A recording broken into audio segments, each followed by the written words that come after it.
Hello everyone, you're welcome to this channel once again. Today we have a peculiar question on a spring damper body system. Now let's read to the question. Consider the system shown in the figure below.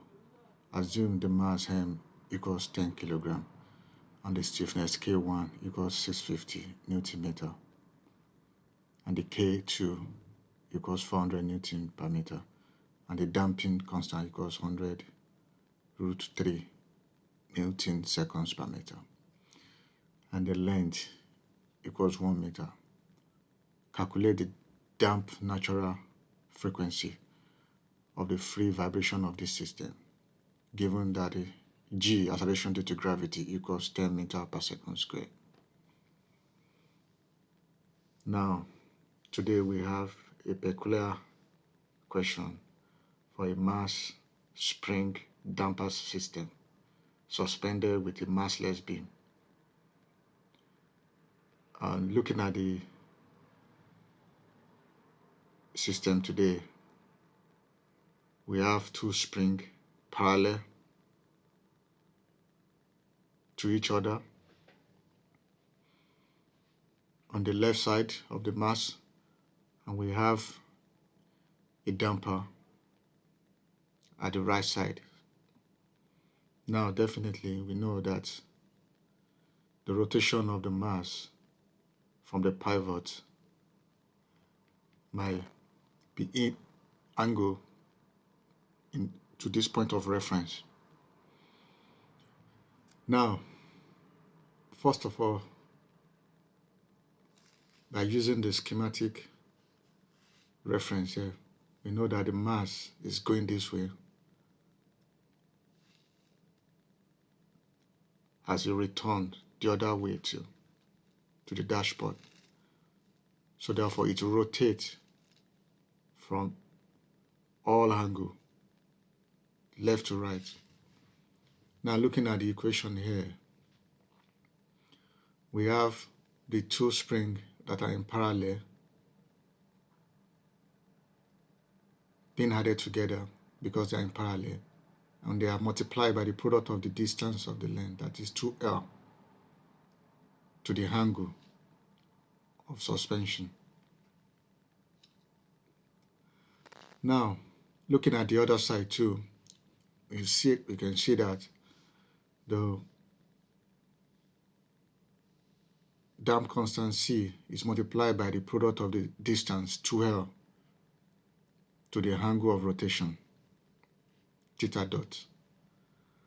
And don't let us forget the mass is acting downward, which is mg, with the vertical and horizontal force acting at the point 0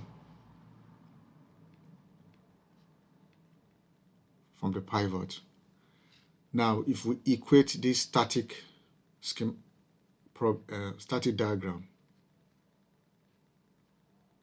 to the dynamics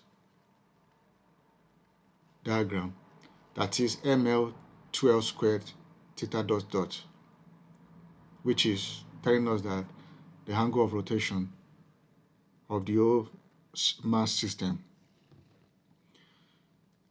Now that we've gotten all the schematic point of reference, we can pull out all our parameters. We're given the mass 10 kg. We're given the first spring constant 650, the second spring 400 Newton. We're given the C 100 root 3. We're given the length of the mass will be 1 meter. We're given the G 100 meters per second. Now, by using the equation of moment for this dynamic system and equating it to the static, we have this particular equation, and that gives us this.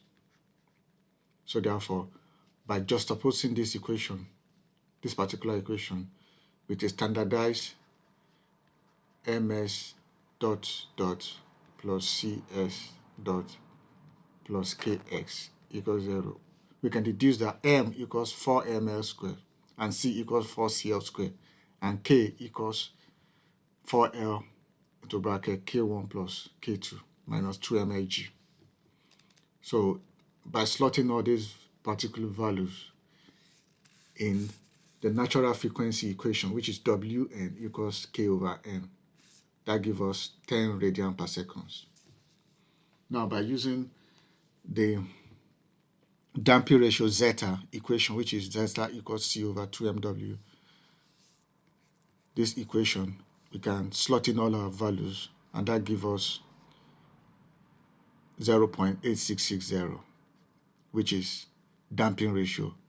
Now, by using the natural damp frequency equation, which is Wd equals Wn root of 1 minus zeta square, we can slot in all our value to find our damp natural frequency of the whole system here, which is 5 radian per second. Thank you very much.